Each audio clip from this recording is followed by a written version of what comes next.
Day 390 and 391, Thursday and Friday, March 14th and 15th. Song of Solomon 3 and 4, Part 1. Song of Solomon 3 1-11 NLT. Young woman, one night as I lay in bed, I yearned for my lover. I yearned for him, but he did not come. So I said to myself, I will get up and roam the city, searching in all its streets and squares. I will search for the one I love. So I searched everywhere but did not find him. The watchmen stopped me as they made their rounds, and I asked, have you seen the one I love? Then scarcely had I left them when I found my love. I caught and held him tightly, then I brought him to my mother's house, into my mother's bed, where I had been conceived. Promise me, O women of Jerusalem, by the gazelles and wild deer, not to awaken love until the time is right. Young women of Jerusalem, who is this sweeping in from the wilderness like a cloud of smoke? Who is it, fragrant with myrrh and frankincense and every kind of spice? Look, it is Solomon's carriage, surrounded by 60 heroic men, the best of Israel's soldiers. They are all skilled swordsmen, experienced warriors. Each wears a sword on his thigh, ready to defend the king against an attack in the night. King Solomon's carriage is built of wood imported from Lebanon. Its posts are silver, its canopy gold, its cushions are purple. It was decorated with love by the young women of Jerusalem. Young woman, come out to see King Solomon, young women of Jerusalem. He wears the crown his mother gave him on his wedding day, his most joyous day. Song of Solomon 4 1-16 NLT. Young man, you are beautiful, my darling, beautiful beyond words. Your eyes are like doves behind your veil. Your hair falls in waves, like a flock of goats winding down the slopes of Gilead. Your teeth are as white as sheep, recently shorn and freshly washed. Your smile is flawless, each tooth matched with its twin. Your lips are like scarlet ribbon, your mouth is inviting. Your cheeks are like rosy pomegranates behind your veil. Your neck is as beautiful as the Tower of David, jeweled with the shields of 1,000 heroes. Your breasts are like two fawns, twin fawns of a gazelle grazing among the lilies. Before the dawn breezes blow and the night shadows flee, I will hurry to the mountain of myrrh and to the hill of frankincense. You are altogether beautiful, my darling, beautiful in every way. Come with me from Lebanon, my bride, come with me from Lebanon. Come down from Mount Amana, from the peaks of Senir and Hermon, where the lions have their dens and leopards live among the hills. You have captured my heart, my treasure, my bride. You hold it hostage with one glance of your eyes, with a single jewel of your necklace. Your love delights me, my treasure, my bride. Your love is better than wine, your perfume more fragrant than spices. Your lips are as sweet as nectar, my bride. Honey and milk are under your tongue. Your clothes are scented like the cedars of Lebanon. You are my private garden, my treasure, my bride, a secluded spring, a hidden fountain. Your thighs shelter a paradise of pomegranates with rare spices, henna with nard and saffron, fragrant calamus and cinnamon, with all the trees of frankincense, myrrh, and aloes, and every other lovely spice. You are a garden fountain, a well of fresh water streaming down from Lebanon's mountains. Young woman, awake, north wind. Rise up, south wind. Blow on my garden and spread its fragrance all around. Come into your garden, my love, taste its finest fruits. Daily Deep Dive, the UCG reading program states, I sought him, but I did not find him. These verses are to be taken as a unit, says commentator Roland Murphy of Song 3 1-5, because they are clearly separate. From what precedes, a reminiscence about a past visit, and from what follows, a description of a procession. The lines are certainly spoken by the woman. The woman evokes an extraordinary scene in vivid language. The fourfold repetition of whom my soul loves, cf. Song of Solomon 1:7, and the repeated emphasis on the theme of seeking/finding bind these verses together. The Song of Songs, Hermenia Commentaries, p. 146, note on Song of Solomon 3:1-5. In the imagery here the woman speaks of desperately searching for her beloved at night. Commentator Tom Gledhill notes, if we try to link Song of Solomon 3:1-5 with the literal scenario of Song of Solomon 2:8-17, then we might suppose that the girl's prearranged rendezvous with her lover did not materialize. He did not show up, and she is in great agitation, longing for her absent lover. However, since it is impossible to be certain of any progression in the events lying behind Song of Solomon 2:8-17, it is better to think of Song of Solomon 3:1-5 as an independent unit. Song of Solomon 2:17 represents, at a metaphorical level, a longing for intimacy.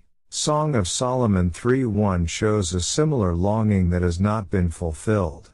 Unfulfilled dreams and fantasies lead to a desperate fear of isolation and loss. The message of the Song of Songs, pages 143-144. We should note the poetry of the segment in line with the repetition mentioned above. We see her statement that she would go about the city, verse 2, paralleled with her then encountering the watchmen who also go about the city, verse 3. The phrase watchmen who go about is translated from the alliterative Hebrew words hasamarim hasabibim. She 4 times says she sought or would seek her beloved and twice remarks that she did not find him. Verses 1-2 but the watchmen instead found her. Verse 3. Then, after passing them by, she at last found him. Verse 4 making 4 mentions of finding to match the 4 mentions of seeking and the 4 mentions of him whom my soul loveth. Verses 1-4, KJV. After finding her lover, she won't let him go until she brings him to her mother's house or room. Verse 4 after which she reiterates the charge to the daughters of Jerusalem that ended the first major section of the song. Verse 5. See Song of Solomon 2:7.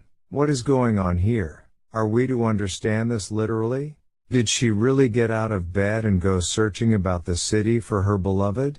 Are we to understand that her mother's house was in this city? Is this city Jerusalem since the daughters of Jerusalem are addressed? Some do take it all literally.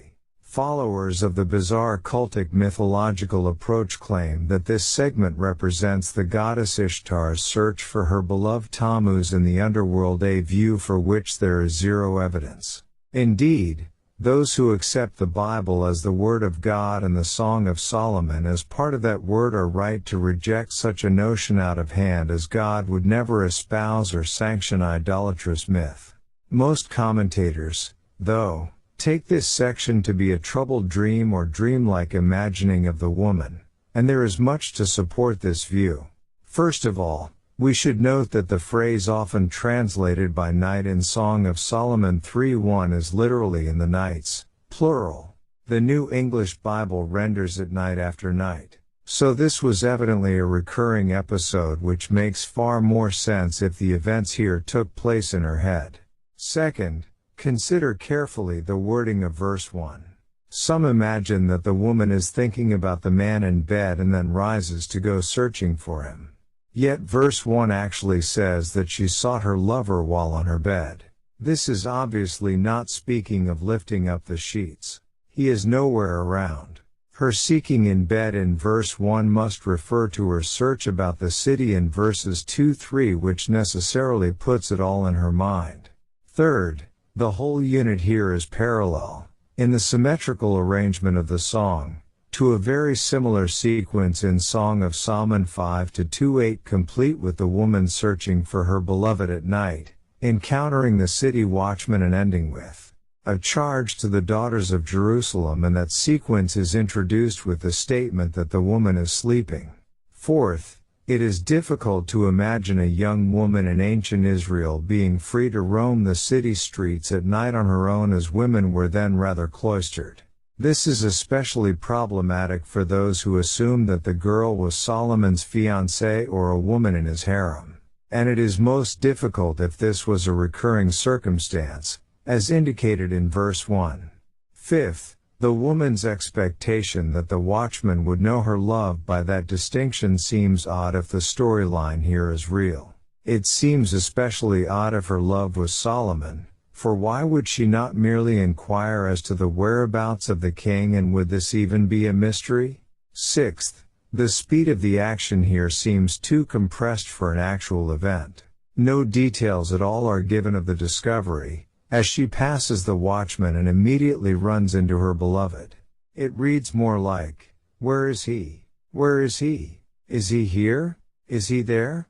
Have you seen him? Oh, there he is." Seventh, the conclusion with the adjuration to the daughters of Jerusalem is probably a literary convention, as in Song of Solomon 2:7. It is, again, a poetic refrain and a way to communicate something to the audience. Thus, it seems best to view this section as a dream or dreamlike thoughts. Murphy argues for the latter.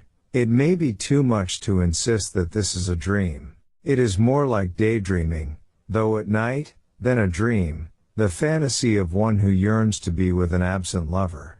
Psychologically, this may be only a slight degree removed from the expression of the unconscious in dream.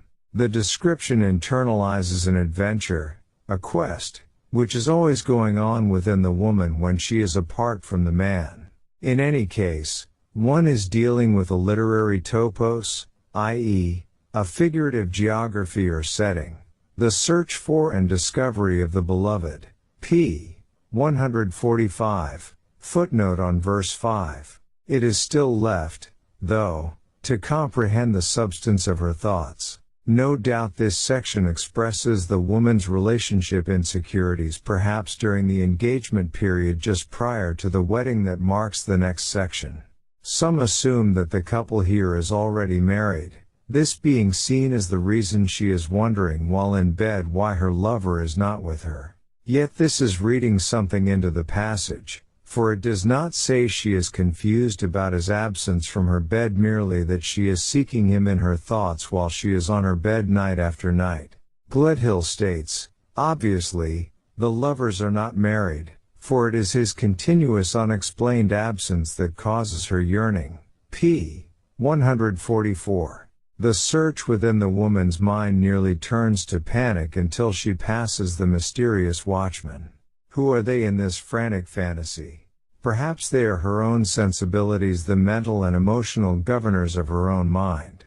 Their patrolling and then finding her would seem to indicate that she finally got a grip on herself, as the expression goes, which is why she was then able to discover her lover immediately afterward. That is, she calmed down and, thinking more rationally, realized exactly where he was in relation, in this case relationship, to her. The watchmen, it should be noted, play a more negative role in chapter 5. The Shulamite determines on finding her lover to bring him straightway to, as she says, the house of my mother, and into the chamber of her who conceived me. Song of Solomon 3:4. What is this all about? Some see it as a general reference to her family home. Is this in Jerusalem rather than in a country village as has been supposed? There is no way to know. In this view, some believe her home is referred to as the house of her mother, since her father is nowhere in the picture in the song, he evidently having died long before. Compare Song of Solomon 1:6. Yet others recognize that the mother's house was a more common designation for the home of young women, who were evidently seen as having been reared by their mothers. Compare Genesis 24:28, Ruth 1:8. One thought here is that the woman is thinking of her home as the place of greatest security, that bringing the man there will bring him into and keep him within her sphere. Some, by the way, point to this as proof that the couple is as yet unmarried, but in Song of Solomon 8:2 the woman desires to bring the man to her mother's house within a passage that has a sexual context showing they are there married. Thus, The unmarried status of the couple in Song of Solomon 3:1-5 must be based on other criteria.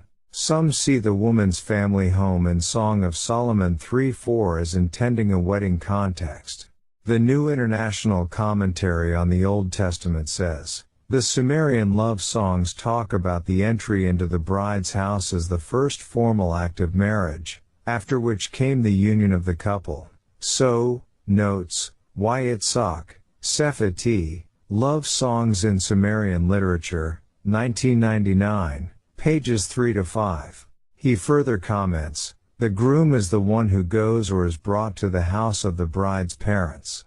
By contrast, we find only one example in which the lover brings his beloved bride to his home, and it does not belong to the marriage ceremony p. 104 inches, p. 129, footnote on Song of Solomon 3:1-5, p. 131 footnote on verse 4. In this perspective, the woman sees marriage as the only resolution to the anxiety of separation she has been going through. The visit to the mother's house, though, would not be actual yet only part of the woman's imagining. Incidentally, some point to Isaac bringing Rebekah into his mother Sarah's tent as a possible parallel here, Genesis 24:67, but in that case the man's mother's dwelling is in view and the circumstance appears to be a special one of Rebekah literally and figurative filling an empty space left by Sarah, who had died. Anyway, a wedding context is possible in Song of Solomon 3:4 if the desire for visiting the mother's house in Song of Solomon 8:2 can have a different meaning.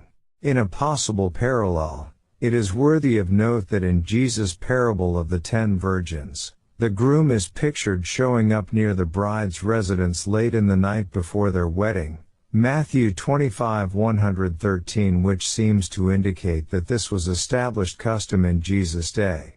Maybe the idea in Song of Solomon 3:1-5 is that the woman wants to get this process rolling right away. And how interesting it is that verses 6-11 then appear to describe a wedding. We will note more about this in conjunction with our next reading.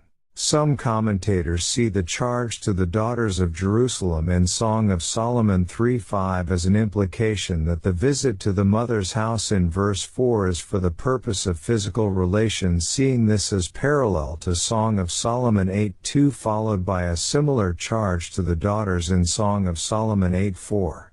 And the contention among some is that Song of Solomon 3:4 concerns the woman's intention to have premarital sex. The New American Commentary counters, it is difficult to see her taking her boyfriend to her mother's house for a sexual liaison.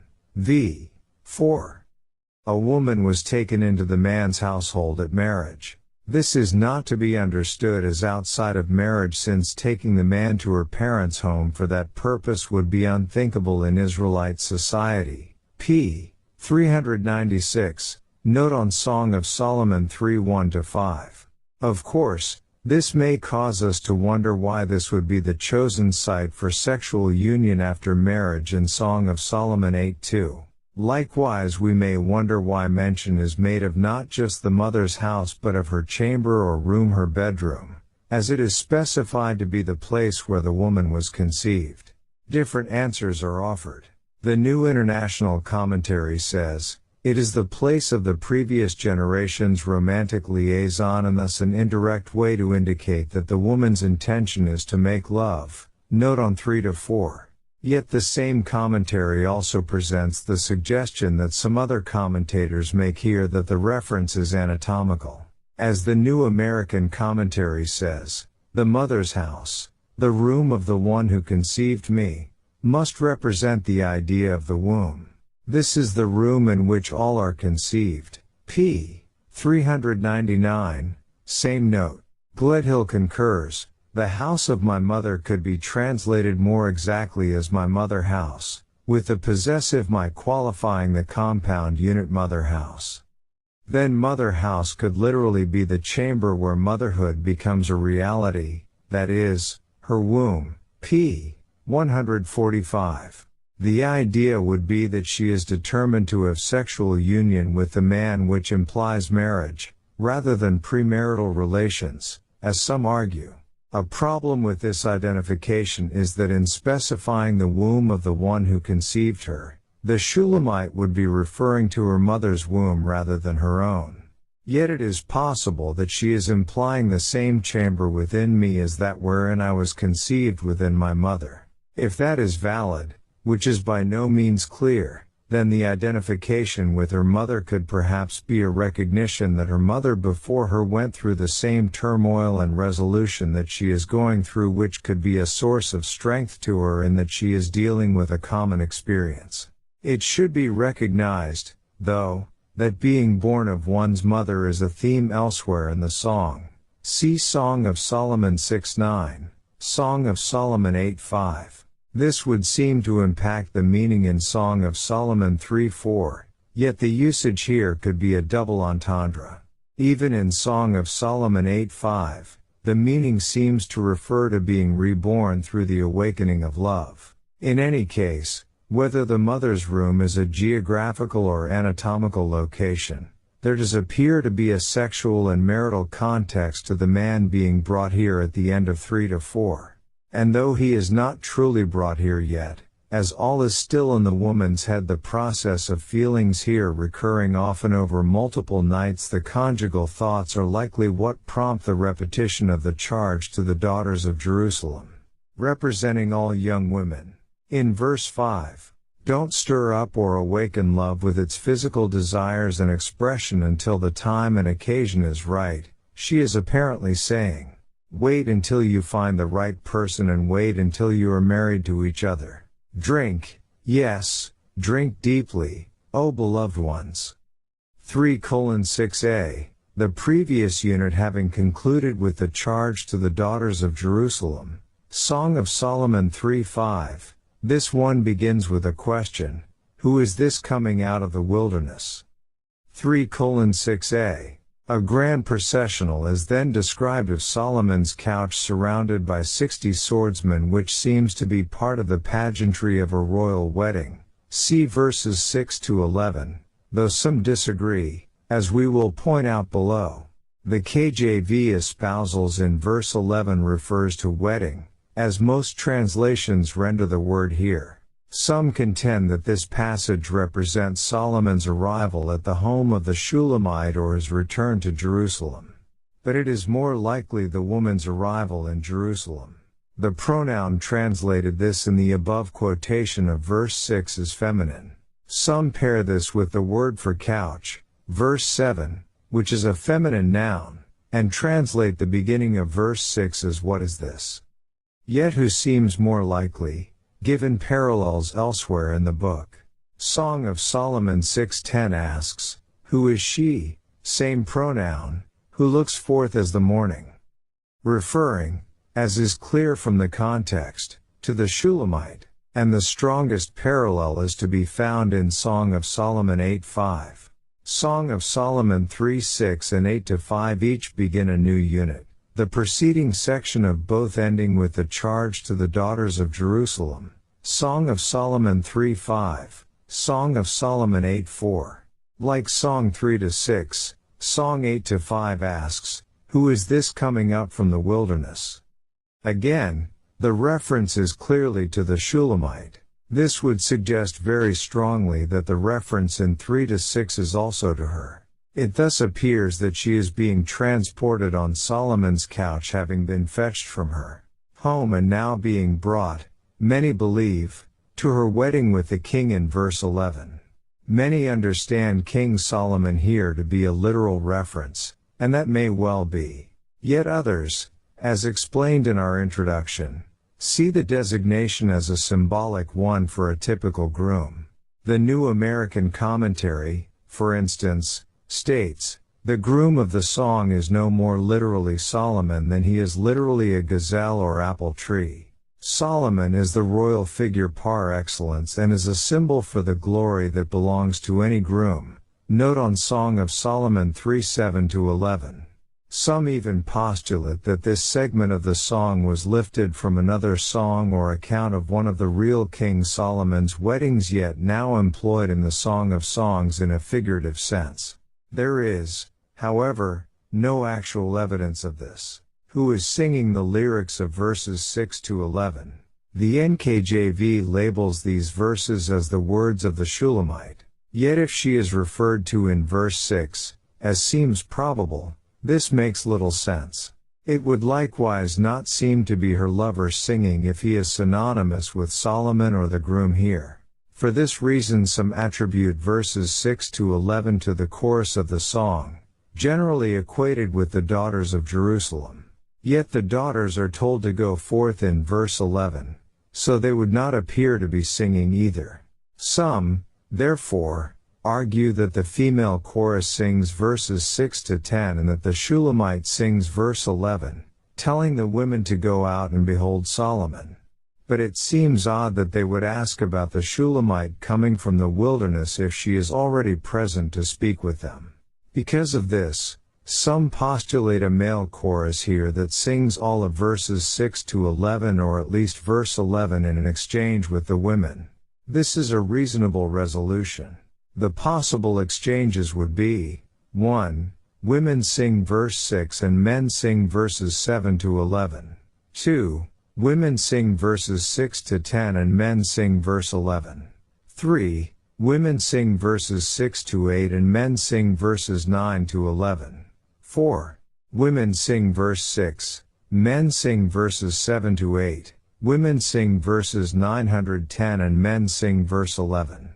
3:6b-7a. Let's note a few specifics in this passage. Some tie the pillars of smoke in context of coming up from the wilderness, 3:6b, to Israel being led through the wilderness by a pillar of cloud and fire. There may be a parallel and metaphor here with the couple inheriting the promised land of marriage after a period of trial and test with dark nights of separation, this perhaps even having spiritual parallels. Yet the word for pillars here, timeret, is not the common word amud used elsewhere for the pillar of cloud and fire that guided the Israelites in the wilderness. Lloyd Carr, The Song of Solomon, Tyndale Commentaries, p. 108, note on Song of Solomon 3:6. Others see the columns of smoke here as a reference to the dust kicked up by the arriving caravan. However, it should be noted that the following word translated perfumed with, though used in a passive form only here, occurs elsewhere about 115 times with the meaning go up in smoke or make a sacrifice, go up in smoke, same note. Thus the columns of smoke evidently denote clouds of spice and fragrant powders mentioned in the same context. All the merchants' fragrant powders means all those that money can buy. The fragrant clouds may be rising from the woman and her attendants or from the traveling couch, the carriage, litter or sedan chair in which the woman sits, 3:7a. Perhaps the spices and powders are being burned as incense, thus causing the smoke. 3:7b-8. The guards of this litter are armed, prepared for any threat. Song of Solomon 3:7-8. A wise precaution for the road of that time, yet perhaps also simply a customary honor for the bride. The Bible Knowledge Commentary makes the following point in this regard. The lesson is valid for today for a would-be husband. He should give proper thought and planning to protect his bride. One form this takes is providing economic security for her. Note on verses 7-8. 3-9-10, we then see what is translated as Solomon's palanquin, meaning a portable enclosed chair, in Song of Solomon 3:910. Some take this to be the same as the couch or litter of verse 7, now described in further detail. Yet others see this as a different mobile chair with the bride in the litter of verse 7 and the groom, Solomon or another represented by him, in this palanquin of verse 9. Still others would argue that the word in verse 9 is wrongly translated as palanquin, that it should be understood not as a mobile chair but as a fixed canopied seat or throne on which the groom awaits his bride.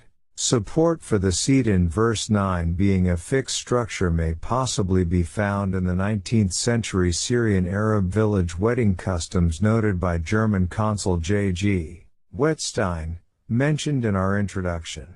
These customs perhaps harken back to biblical times. Wettstein observed them at the open-air threshing floor. The newly married appear as king and queen.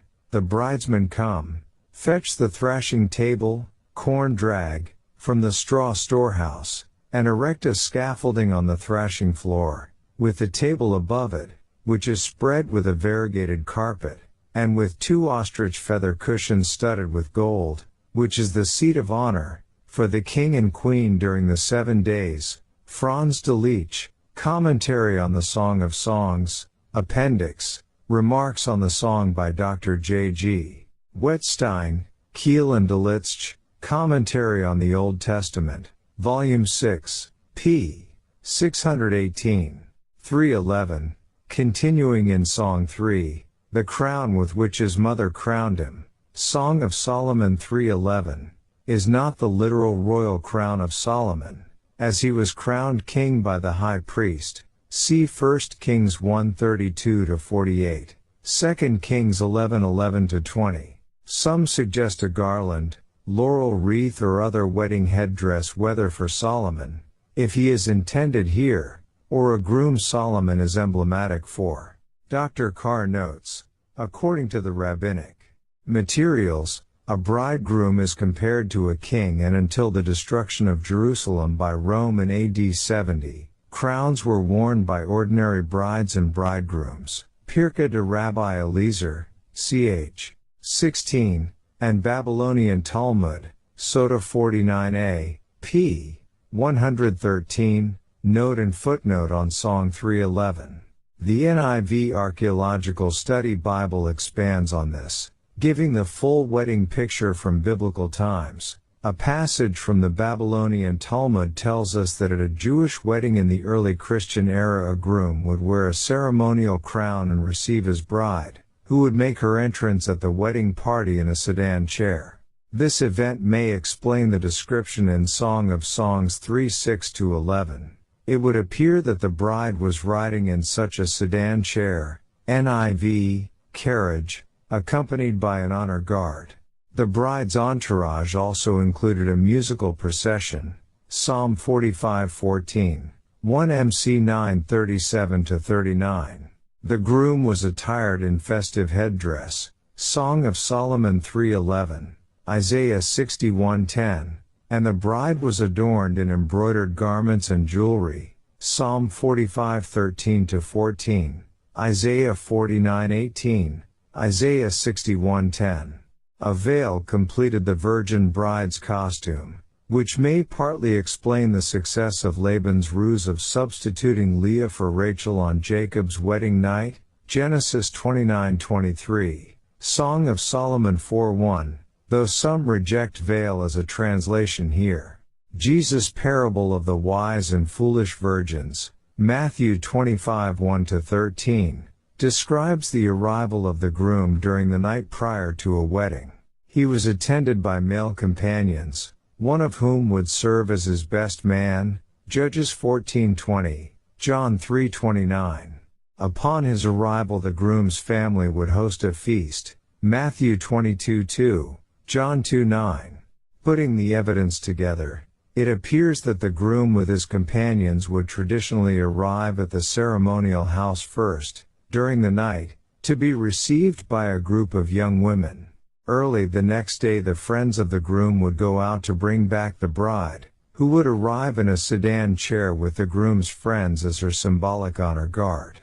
The marriage would be consummated on the first night of a banquet celebration, typically lasting for 7 days, Genesis 29:27, Judges 14:12. The bridal couple would seal their union in a bridal chamber, Psalm 19:5, Joel 2:16, and the blood-stained nuptial sheet would be saved by the bride's parents as proof of her prior virginity, Deuteronomy 22:17. Weddings in Ancient Israel, p. 1039. All of this makes a compelling case for Song of Solomon 3:6-11 portraying a wedding, and that it is a wedding between the woman of the song and one referred to as Solomon, whether literally King Solomon or another groom regaled as King Solomon. This is especially so when we look at what follows in 4:1 to 5:1, which is evidently still part of the same unit. Here we have 6 mentions of spouse, verses 8-12. Song of Solomon 5:1, or bride, NIV, with no use of spouse prior and all of a sudden 6 times in 10 verses after what appears to be a wedding. Surely this is no coincidence. We also have possible references to a wedding veil, Song of Solomon 4:1, Song of Solomon 4:3. The King James or Authorized Version, AV, translates the word here as locks, but most modern versions have veil.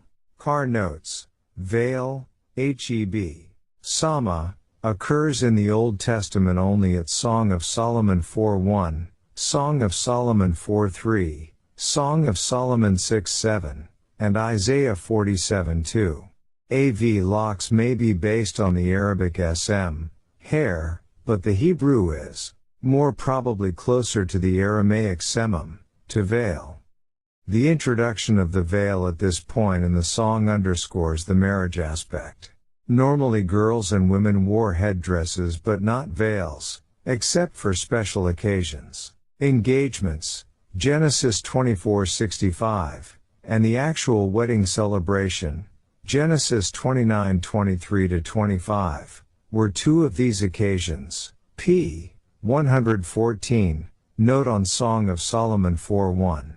However, the use in Song of Solomon 6:7 could perhaps belie that. Indeed, a good case can be made from Isaiah for hair, as pointed out by Ariel and Chana Block, The Song of Songs, pages 38, 166, note on 4:1.